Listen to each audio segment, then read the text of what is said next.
Pabalik na po sa Quezon City ang bride-to-be na halos 3 linggong nawala. Sa kahilingan ng pulisya, hindi na po namin ipapakita ang kanyang mukha. Sa Pangasinan po kasi natunton ang nawawalang bride-to-be. Sinundo siya ng kanyang fiancé at kapatid na lalaki.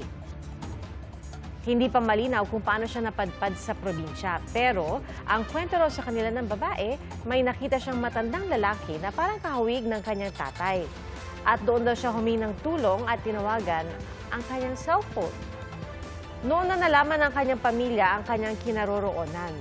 At bandang alas 9:30 ngayong gabi sila umalis pabalik sa Quezon City. Sobrang saya po. Di lang halata sa mukha.